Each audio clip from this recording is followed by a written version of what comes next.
Personal लेवलवर मला खूप आनंद ह्या गोष्टीचा आहे की ही माझी पहिली मराठी फिल्म आहे आणि आत्तापर्यंत मी काम करत आले त्याच्यातली ही भूमिका माझ्यासाठी नेहमीच स्पेशल राहील. आणि ही फिल्म केल्यानंतर मला असं ॲक्सेप्टेड वाटलं की ओके, मी मराठी मुलगी आहे आणि मी मराठी फिल्म फायनली केली असं झालं. आणि त्याच्या व्यतिरिक्त ही जी संहिता आहे ती खूपच सुंदर रित्या सुमित्रा मावशींनी लिहिली आहे आणि दोघांचं, सुनीलजी आणि सुमित्रा मावशींची डिरेक्शनची शैली आणि त्यांचं काम करण्याची पद्धत हे अत्यंत स्पेशल आणि खूपच it was very refreshing for me. Technically असे सगळे लोक म्हणतात की अवॉर्ड्स डोंट काउंट आणि हे ते. Yes, eventually they don't count, पण कौतुक झालेलं कोणाला आवडत नाही. So that was nice. मायबोलीमध्ये कौतुक होणं is a very big thing. So मी मिलिंदला अनेक वर्ष ओळखते आणि त्यामुळे त्याच्याबरोबर फायनली काम करायला मिळते. It was a joyous thing. आणि खरं सांगू तर he has really done so well in the film.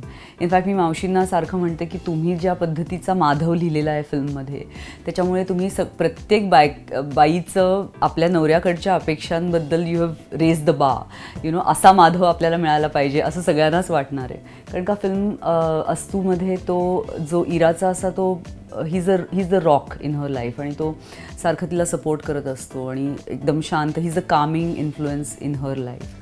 आणि मिलिंदबरोबर काम करताना मजा आली, कारण का जसं सुनीलजी म्हणाले तसं खरंच तो त्याच्या कामात व्यस्त असायचा, पण रिहर्सलच्या वेळेस किंवा टेकच्या वेळेस he used to be like there आणि खूप मज्जा आली असं मी म्हणेन त्याच्याबरोबर काम करताना. अस्तूची खासियत अशी मी म्हणेन की लोक नॉर्मली सिनेमाला entertainment is equal to cinema असं म्हणतात आणि मी असं म्हणेन की सिनेमा बघणारा आता जो प्रेक्षक वर्ग आहे तो बऱ्यापैकी एज्युकेटेड इन सिनेमा आहे. I am not talking about educated, but they are cinema literate नाव.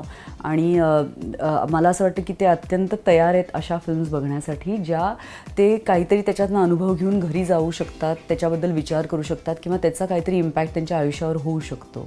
अशी फिल्म अस्तू आहे. आणि हे मी म्हणते कारण not because I am part of the film. आणि अस्तूची जी टॅगलाईन आहे, अस्तू सो बी इट, म्हणजे आयुष्यात प्रत्येक घटक्याला जर आपण सो बी इट, असू दे असं म्हणत जर पुढे गेलो तर कदाचित आपलं आयुष्य जास्ती संथ आणि शांत आणि आनंददायी होऊ शकतं. म्हणजे आय नॉट सेइंग की लढा नाही करायचा, पण काही गोष्टी दुर्लक्ष करणं किंवा काही ॲक्सेप्टन्स, बेसिकली आय थिंक आपण अंडरस्टँड आणि ॲक्सेप्टन्स ह्या दोन गोष्टींबद्दल ह्या फिल्ममध्ये नक्कीच बोललो आहे.